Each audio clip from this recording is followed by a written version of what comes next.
Nagsisimula ang pelikula noong 2012 sa lungsod ng Toledo, Espanya, sa loob ng isang marangyang mansyon na tinatawag na El Sigural. Nakatira doon ang isang dalagang nagngangalang Vera, na laging nakasuot ng mahigpit na suit na halos tumatakip sa buong katawan niya. Sa loob ng maraming taon, nakakulong siya sa iisang silid. Kakatwa, hindi tulad ng karamihan sa mga biktima ng pagdukot, si Vera ay tila kalmado at komportable dahil lahat ng kanyang pang-araw-araw na pangangailangan ay natutugunan ng buo, kabilang ang isang telebisyon, mga libro, masustansyang pagkain, kagamitan sa pag-eehersisyo, at iba't ibang piraso ng muebles. Minsan ay ginugugol ni Vera ang kanyang oras sa paggawa ng mga mannequin na gawa sa luwad na nakabalot sa tela at mga bendahe, o pagdidisenyo ng mga damit mula sa mga materyales na ibinigay sa kanya dahil ang pananahi at pagdidisenyo ng fashion ang kanyang mga paboritong libangan. Gayunpaman, bawat galaw niya ay patuloy na minomonitor ng mga CCTV camera. Ang marangyang mansyon ay pagmamay-ari pala ni Robert Ledgard, isang sikat na plastic surgeon na may ilang katulong, kabilang ang kanyang punong kasambahay na si Marilia. Ang eksena ay nagpapatuloy kay Robert na nagpapakita ng kanyang pinakabagong pananaliksik sa harap ng ilang opisyal, kasama ang isang kapwa siruhano na nagngangalang Fulgencio. Ang kanyang pananaliksik ay kinabibilangan ng artipisyal na balat na halos magkapareho ang hitsura at pakiramdam sa totoong balat ng tao, ngunit mas matibay, kayang labanan ang kagat ng insekto at maging ang matinding init. Pinangalanan ni Robert ang artipisyal na balat na gal bilang pagpupugay sa kanyang yumaong asawa, na namatay matapos magtamo ng matinding paso sa isang aksidente sa sasakyan. Ipinaliwanag niya na nasubukan na niya ang balat sa isang daga na may lubos na matagumpay na mga resulta. Dahil doon, naniniwala si Robert na ang artipisyal na balat ay maaari ring magamit sa mga tao kalaunan. Pagkatapos ng presentasyon at nagpatuloy ang kaganapan sa isang salo-salo, nakipag-usap si Robert sa pangulo ng isang institusyon ng biotechnology. Sa kanilang pag-uusap, ipinaliwanag pa ni Robert ang tungkol sa teknolohiya sa likod ng kanyang pananaliksik.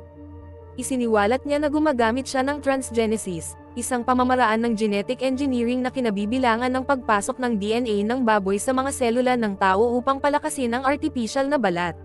Matapos marinig ito, agad na binalaan ng Pangulo ng Biotechnology si Robert na ang paglalapat ng transgenesis sa mga tao ay mahigpit na ipinagbabawal dahil nilalabag nito ang etikang siyentipiko. Hiniling niya kay Robert na itigil ang pananaliksik at nagbanta na ire-report siya sa komunidad ng mga siyentipiko kung magpapatuloy ang mga eksperimento. Gayunpaman, ipinagtanggol ni Robert ang kanyang sarili sa pagsasabing ang kanyang pananaliksik ay pansarili lamang at naglalayong palawakin ang kaalamang siyentipiko habang iginigiit na ang lahat ng kanyang mga eksperimento sa ngayon ay isinagawa lamang sa mga hayop. Pagka-uwi, ipinagpatuloy ni Robert ang kanyang pananaliksik sa loob ng kanyang lihim na laboratorio. Gayunpaman, nang bisitahin niya si Vera, natagpuan niya itong walang malay matapos nitong hiwain ang kanyang mga palso at sugatan ang sarili niyang dibdib. Walang pag-aaksaya ng oras, agad na dinala ni Robert si Vera sa operating room upang gamutin ang mga sugat nito. Doon, ginamit niya ang kanyang artipisyal na balat bilang pangalawang patong upang ayusin ang nasirang tisyo na dulot ng mga pinsala nito, na nagpapahintulot sa kanyang katawan na gumaling at maging buo muli. Di nagtagal, nabunyag na hindi lamang binago ni Robert ang katawan ni Vera, kundi ganap din niyang hinubog ang mukha nito upang maging kamukha ng kanyang yumaong asawang sigal. Dito nagsisimulang lumitaw ang mga hinala na si Vera ay maaaring bahagi ng isang mas malaking lihim na eksperimento na isinasagawa ni Robert sa loob ng maraming taon. Matapos ang mga taon ng pagsasagawa ng mga eksperimentong ito, maituturing na si Vera ang pinakamatagumpay na nilikha ni Robert, dahil ang buong katawan niya ngayon ay natatakpan na ng artipisyal na balat. Bukod sa minomonitor ni Marilia sa pamamagitan ng CCTV, si Vera ay palagi ring binabantayan ni Robert sa pamamagitan ng isang malaking telebisyon sa kanyang silid. Sa isang punto, binalaan ni Marilia si Robert na dapat patayin si Vera sa malaot madali dahil maaaring subukan niyang saktan muli ang sarili. Ayon kay Marilia, kahit na mukhang kalmado si Vera at hindi nagpapakita ng anumang senyales ng stress, mayroon pa rin siyang matinding emosyonal na trauma at matinding depresyon. Nag-aalala rin si Marilia na kung hahayaang mabuhay si Vera, ang sikreto sa likod ng mga eksperimento ni Robert ay maaaring mabunyag at matuklasan ng ibabalang araw. Dahil dito, kalaunan ay nagpasya si Robert na tanggalin sa trabaho ang lahat ng mga katulong na nagtatrabaho sa mansyon maliban kay Marilia, upang matiyak na ang kanyang pananaliksik tungkol kay Vera ay mananatiling nakatago mula sa labas ng mundo. Pagkatapos umalis si Robert para magtrabaho, hindi inaasahang binisita si Marilia ng kanyang anak na si Zeka, na hindi niya nakita sa loob ng 10 taon. Dumating si Zeka na nakasuot ng kasuotan ng tigre pagkatapos dumalo sa isang karnabal.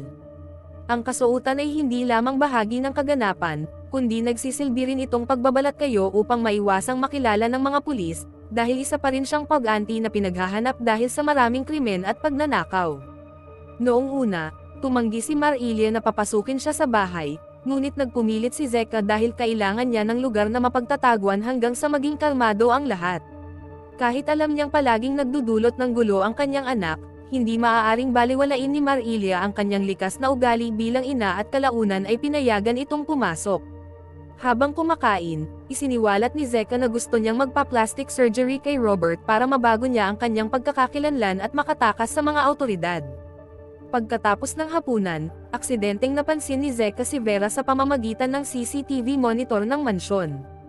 Agad siyang nagulat dahil halos magkamukha ang mukha ni Vera at ang yumaong asawa ni Robert. Nang makita ang reaksyon ng ina, mabilis na tinutukan ni Marilia ng baril ang sarili niyang anak at inutusan itong umalis ng bahay. Bukod sa pagiging kriminal, natuklasan na rin ni Zeka ang sikretong eksperimento ni Robert, na lalong nagpapapanganib sa kanya. Gayunpaman, madaling nadaig ni Zeka ang kanyang ina at itinali ito sa isang upuan para hindi siya mapigilan.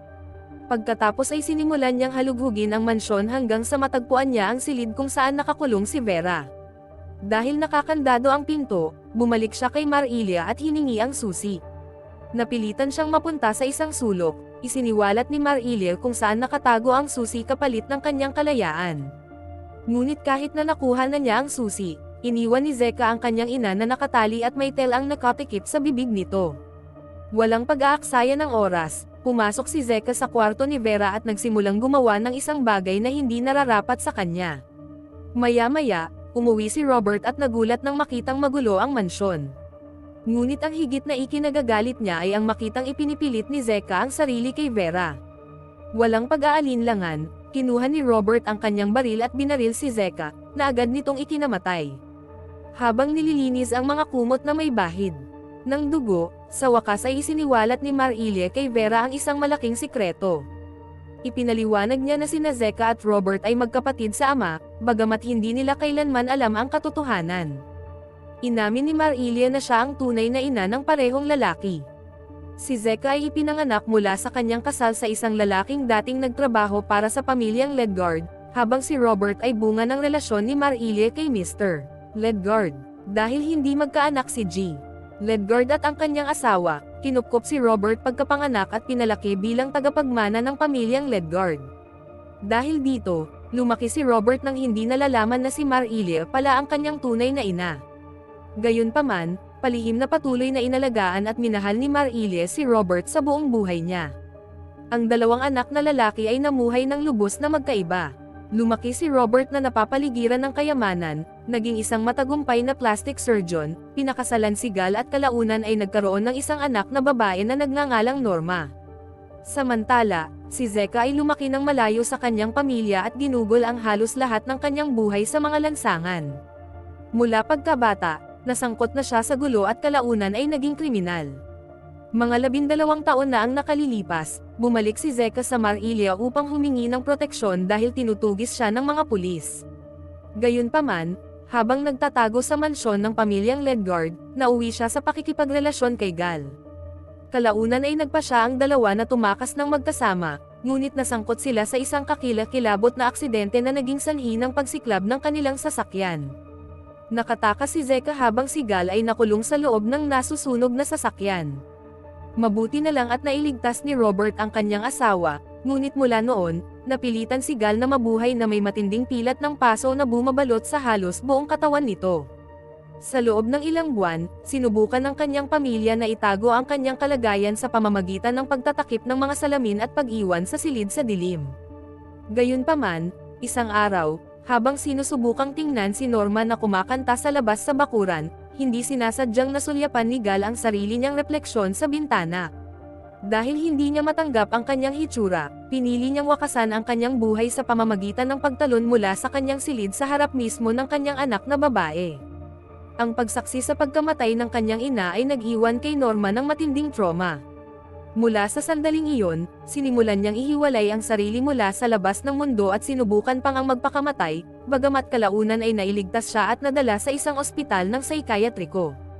Di nagtagal, umuwi si Robert matapos mabigyan ng maayos na libing si Zeka at gumugol ng ilang oras na mapag-isa kasama si Vera. Habang natutulog sila, nagsimulang managinip si Robert tungkol sa isang insidente na nangyari 6 na taon na ang nakalilipas, noong 2006.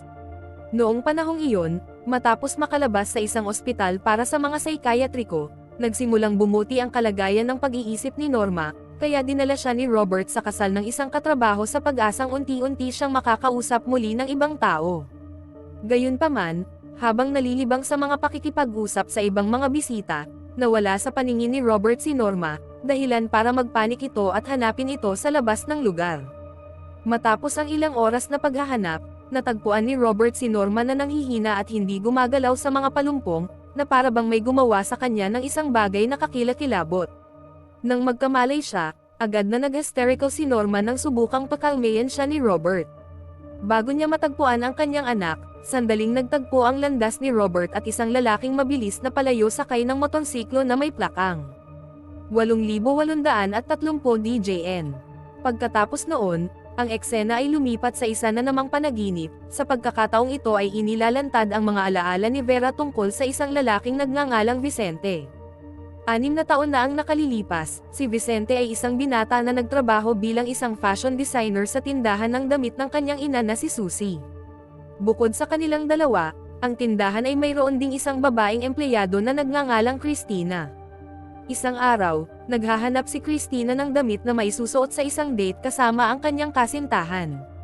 Nagmungkahi si Vicente ng damit na may mga bulaklak, ngunit tinanggihan ito ni Christina at pabiro niyang sinabihan si Vicente na subukan na lang ito. Lumalabas na lihim na may gusto si Vicente kay Christina at plano niya itong imbitahan sa kasal ng kanyang kaibigan. Gayunpaman, matapos siyang tanggihan, mag-isang dumalo si Vicente sa kaganapan. Habang paalis siya, naging malinaw na ang kanyang motorsiklo ay may parehong numero ng plaka na nakita ng rider na si Robert noong gabing natagpuang walang malay si Norma. Sa kasal, sandaling nagtinginan sina Vicente at Norma at nagkagusto sa isa't isa. Kalaunan ay pumunta ang dalawa sa isang pribadong lugar na may layuning maging malapit sa isa't isa. Ngunit bago pa man mangyari ang anumang bagay, biglang natarante si Norma at nagsimulang sumigaw matapos marinig ang isang taong kumakanta ng isang kantang nagpapaalala sa kanya ng araw na nagpakamatay ang kanyang ina. Ang kantang iyon ay nagpaalala sa kanyang mga nakaraang trauma, na naging dahilan upang tuluyan siyang mawalan ng kontrol. Dahil sa takot na hindi maintindihan ang pagkakaintindi ni Vicente, bigla siyang natarante at bigla na lang sinampal si Norma, dahilan para mawalan ito ng malay. Pagkatapos, inayos niya ang damit nito at mabilis na nilisan ang lugar sakay ng kanyang motorsiklo, at hindi namamalayang nakasalubong niya si Robert, na desperadong naghahanap sa kanyang anak. Nang matagpuan ni Robert si Norma na walang magawa at walang malay, inakala niyang sinaktan ito. Nang maalala ni Robert ang plaka ng motorsiklo, kalaunan ay natunton niya ang pagkakakilanlan ni Vicente at natuklasan ang tindahan ng damit na kanyang pinagtatrabahuhan. Pagkatapos, noong ika-10 ng Setyembre taong 2006, sinadya ni Robert na hintayin ang pag-alis ni Vicente sa trabaho bago ito dukutin sa isang liblib na kalsada. Pagkalipas ng ilang araw, nagsimulang magpanik si Susie matapos hindi na makauwi si Vicente matapos ang kasal ng kanyang kaibigan, kaya't nagpasya siyang iulat ang kanyang pagkawala sa pulisya. Kahit na naniniwala si Susie na buhay pa ang kanyang anak, tumigil ang mga awtoridad sa paghahanap matapos matagpuan ang motorsiklo ni Vicente na sira-sira malapit sa isang bangin, na nagtulak sa kanila na ipagpalagay na nalunod ito sa dagat. Samantala, pagkatapos ng insidente sa kasal, muling dinala si Norma sa isang ospital para sa mga psikiatriko.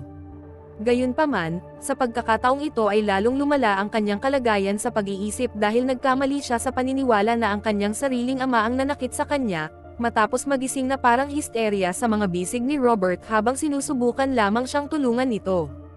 Nakalulungkot, Pagkalipas ng ilang buwan, natagpuang patay si Norma at ipinahihiwatig na nagpakamatay siya matapos ang maraming taon ng trauma at depresyon. Pagbalik kay Vicente, matapos siyang dukutin ni Robert, nagising siyang nakagapos sa loob ng isang silid sa ilalim ng lupa. Gaano man siya kalakas sumigaw para humingi ng tulong, walang makakarinig sa kanya. Sa loob ng ilang araw, si Vicente ay banihag sa kakilakilabot na mga kondisyon at nabuhay na walang dala kundi tubig. Isang araw, dinalaw siya ni Robert, pinaliguan, at sa wakas ay inalok ng kaunting pagkain. Maya-maya, sinimulan ni Robert ang kanyang planong paghihiganti sa pamamagitan ng pag-ahit sa balbas ni Vicente at pagsasagawa ng vaginoplasty surgery bilang bahagi ng isang sapilitang pamamaraan ng pagbabago ng kasarian. Sa panahon ng operasyon, tinulungan si Robert ng ilang mga doktor, kabilang si Fulgencio. Gayunpaman, nagsinungaling si Robert sa kanila sa pagsasabing kusang loob na pinili ni Vicente na sumailalim sa operasyon ng walang anumang pamimilit. Ang proseso ng pagbabago ay tumatagal ng napakatagal na panahon at unti-unting isinasagawa upang makamit ang perpektong resulta. Kalaunan, isiniwalat ni Robert na ang lahat ng kanyang ginawa ay paghihiganti dahil naniniwala siyang sinaktan ni Vicente si Norma. Pilit na ipaliwanag ni Vicente na hindi pagkakaunawaan ang lahat ng ito, ngunit tumanggi si Robert na makinig at ipinagpatuloy ang kanyang plano. Bilang bahagi ng kanyang paghihiganti at obsesyon sa kanyang yumaong asawa, dahan-dahang binago ni Robert si Vicente tungo sa isang babaeng kilala na ngayon bilang Vera. Dito na tuluyang nabunyag na si Vera ay isang lalaking nagngangalang Vicente, na sapilitang ginawang babae. Hinubog pa nga ni Robert ang mukha ni Vicente upang maging kamukha ni Gal dahil gusto niyang muling likhain ang imahe ng kanyang yumaong asawa. Sa loob ng halos 6 na taon, patuloy na nagsasagawa si Robert ng maraming pamamaraan hanggang sa tuluyang mabago ang katawan ni Vicente at maging isang babae. Dahil ang artificial na balat na bumabalot sa katawan ni Vicente ay nananatiling lubhang sensitibo, nagbigay din si Robert ng mga espesyal na damit upang protektahan ito mula sa mga pinsala. Isang araw, habang tinutulungan ni Robert na isara ang zipper ng damit ni Vicente, sinamantala ni Vicente ang pagkakataon upang atakihin ito at subukang tumakas. Gayunpaman, inaasahan na ni Robert ang posibilidad na ito at agad na nilock ang bawat labasan gamit ang isang remote control system. Dahil wala nang magagawa, nawalan ng pag-asa si Vicente at hiniwa ang sarili niyang lalamunan. Mabuti na lang at nailigtas siya ni Robert sa pamamagitan ng pagtatahi sa sugat. Pagkalipas ng ilang linggo, gumaling si Vicente mula sa pinsala at mula noon ay nagsimula siyang mamuhay sa ilalim ng kanyang bagong pagkakakilanlan bilang si Vera. Pagkatapos noon, sinimulan ni Robert na bigyan si Vera ng mga damit at makeup para unti-unti itong maka-adjust sa bagong buhay niya bilang isang babae. Gayunpaman, hindi pa rin matanggap ni Vera ang sapilitang pagbabago. Sinira niya ang mga damit at ibinalik ang lahat ng makeup na ibinigay sa kanya ni Robert. Ang tanging dala niya ay isang lapis na pangkilay, na ginagamit niya sa pagsusulat ng mga petsa sa mga dingding ng kanyang silid upang masubaybayan niya kung gaano na siya katagal na kulong doon. Kahit na nabubuhay sa pagkabihag, mayroon pa ring telebisyon si Vera sa kanyang silid, bagamat limitado ang mga channel na magagamit. Upang mapanatili ang kanyang katinoan, ginugugol niya ang kanyang oras sa pagsasanay ng yoga at kalaunan ay nakabuo ng isang bagong libangan sa paggawa ng mga mannequin na gawa sa luwad. Pagkalipas ng ilang taon, kinuha muli ni Robert si Marilia para magtrabaho sa mansyon. Gayunpaman, pinagbawalan si Marilia na pumasok sa kwarto ni Vera at pinapayagan lamang siyang bantayan ito sa pamamagitan ng mga CCTV camera dahil itinuturing ni Robert si Vera na isang espesyal na pasyente na nangangailangan ng patuloy na pagbabantay. Sa loob ng maraming taon, patuloy na naninirahan si Vera sa isolation sa loob ng kwarto at madalas na binibigyan ng gamot ni Robert sa pagtatangkang unti-unti niyang makalimutan ang kanyang nakaraan. Samantala, 6 na taon nang itinuturing na nawawala si Vicente at kalaunan ay nawalan ng pag-asa ang kanyang ina na si Susie na makitang muli ang kanyang anak. Walang nakakaalam na buhay pa pala si Vicente at napilitan siyang mamuhay sa ilalim ng bagong pagkakakilanlan bilang si Vera simula noong 2006. Sa pagbabalik sa kasalukuyan pagkatapos ng nakakakilabot na insidente na kinasasangkutan ng Zika, sa wakas ay pinayagan na ni Robert si Vera na lumabas ng kanyang silid. Nangako pa nga siyang mananatili sa tabi ni Robert at patuloy na makakasama ito. Marami sa inyo ang maaaring nakakalito na makitang napapalapit si Vera sa mismong taong Samire sa kanyang buhay. Ang sitwasyong ito ay maaaring ipaliwanag sa pamamagitan ng isang psikolohikal na penomeno na kilala bilang Stockholm Syndrome, isang kondisyon kung saan ang isang biktima ay unti-unting nagkakaroon ng simpatiya, emosyonal na pagkakabit, o pagdepende sa taong responsable sa pananakit sa kanila. Karaniwan itong nangyayari kapag ang isang tao ay matagal ng bihag at umaasa ng buo sa bumihag sa kanila para sa atensyon, pagkain, o mga pangunahing pangangailangan sa kaligtasan. Iyon mismo ang unti-unting nangyari kay Vera matapos ang maraming taon na pagkakulong sa pag-iisa at maging ganap na umaasa kay Robert para mabuhay. Sa unang pagkakataon, pinayagan ni Robert si Vera na umalis ng mansyon at mamili. Bagamat nasa ilalim pa rin siya ng pangangasiwa ni Marilia. Palihim na may dalang baril si Marilia sa loob ng kanyang bag dahil hindi pa rin niya lubos na pinagkakatiwalaan si Vera, kahit na ilang taon na niya itong minanmanan. Di nagtagal, dumating si Fulgencio sa bahay ni Robert at humihingi ng kasagutan tungkol sa isang bagay na gumugulo sa kanyang isipan. Ipinakita niya kay Robert ang isang artikulo sa pahayagan na nagtatampok kay Vicente, na nakalista bilang isang nawawalang tao sa nakalipas na 6 na taon. Naalala ni Fulgencio na si Vicente ang lalaking pinagtrabahuhan nila ng vaginoplasty ilang taon na ang nakalilipas. Dahil dito, nagsimula siyang maghinala na palihim na banihag ni Robert si Vicente at ginagamit siya bilang paksa ng kanyang mga artificial na eksperimento sa balat nang hindi ipinapalam sa iba pang mga doktor na kasangkot sa operasyon. Gayunpaman, agad na itinanggi ni Robert ang lahat at sinabing si Vicente ay nakatira na ngayon sa Los Angeles gamit ang isang bagong pagkakakilanlan. Pagkatapos ay nagharap si Fulgencio ng ebidensya na nagpapakita na ang mga dokumento ng pagkakakilanlan ni Vicente ay peke ni Robert. Nang marinig ito, nagalit si Robert, pinalaya si Fulgencio sa bahay at tinutukan pa siya ng baril para pilitin siyang umalis. Pagkatapos noon, umuwi si Vera galing sa pamimili at sa harap ni Fulgencio, inamin niya na hindi na siya si Vicente at kusang loob siyang nanatili sa tabi ni Robert sa lahat ng oras na ito nang hindi pinipilit ni Newman. Nang marinig ito, agad na natahimik si Fulgencio at mabilis na umalis ng mansyon. Gayunpaman, pagkaalis ni Fulgencio, nagsimulang makaramdam ng pagyanig si Vera at unti-unting naalala kung sino talaga siya. Matapos makita ang larawan ni Vicente na nakalimbag sa dyaryo, nagsimulang bumalik sa kanyang isipan ang mga alaala ng kanyang nakaraan. Kasabay nito, napansin din ni Vera ang drawer kung saan nakalagay ang baril ni Robert. Nang gabing iyon, habang kasama si Robert, nagkunwaring humingi ng pahintulot si Vera na bumaba para kumuha ng isang bagay. Gayunpaman, palihim niyang kinuha ang pistola ni Robert mula sa drawer sa opisina nito at itinago ito sa loob ng kanyang bag. Hindi nagtagal pagkabalik niya sa kwarto, biglang itinutok ni Vera ang baril kay Robert at pinaputukan ito. Nang marinig ang putok ng baril, agad na sumugod si Marilia papasok habang dala ang sarili niyang baril at laking gulat niya nang makita si Robert na nakahandusay na at wala ng buhay. Bago pa man makagawa ng kahit ano si Marilia, binaril din siya ni Vera, na agad niyang ikinamatay. Sa huli, matapos dukutin, ikulong, at piliting talikuran ang kanyang pagkakakilanlan bilang isang lalaki sa loob ng 6 na taon, sa wakas ay nagtagumpay si Vicente na mabawi ang kanyang kalayaan. Sa wakas ay nagawa ni Vicente na iwan ang kanyang pagkakakilanlan bilang Vera at bumalik sa kung sino talaga siya. Kahit hindi na lalaki ang kanyang pisikal na anyo, si Vicente pa rin ang kanyang tunay na pagkakakilanlan. Sa unang pagkakataon sa loob ng maraming taon, sa wakas ay bumalik si Vicente sa tindahan ng damit ni Suzy. Maraming bagay na ang nagbago sa lugar, ngunit ang tanging nananatiling pareho ay si Suzy mismo at si Christina, na tapat pa ring nagtatrabaho doon. Gumaan ang pakiramdam ni Vicente dahil sa wakas ay nakita na niya muli si Suzy matapos mawala ng maraming taon nang walang bakas. Gayunpaman, hindi nila nakilala si Vicente dahil tuluyan nang nagbago ang hitsura nito. Dahan-daang sinubukang ipaliwanag ni Vicente na kahit na ang kanyang katawan ay nabago na sa katawan ng isang babae, siya pa rin si Vicente. Ikinwento rin niya na sa nakalipas na 6 na taon, siya ay dinukot at pinilit na sumailalim sa maraming operasyon hanggang sa mawala ang kanyang dating pagkakakilanlan. Noong una, hindi makapaniwala si Christina sa kwento dahil parang hindi kapanipaniwala ang lahat. Ngunit nang ipakita sa kanya ni Vicente ang damit na suot niya, biglang natahimik si Christina.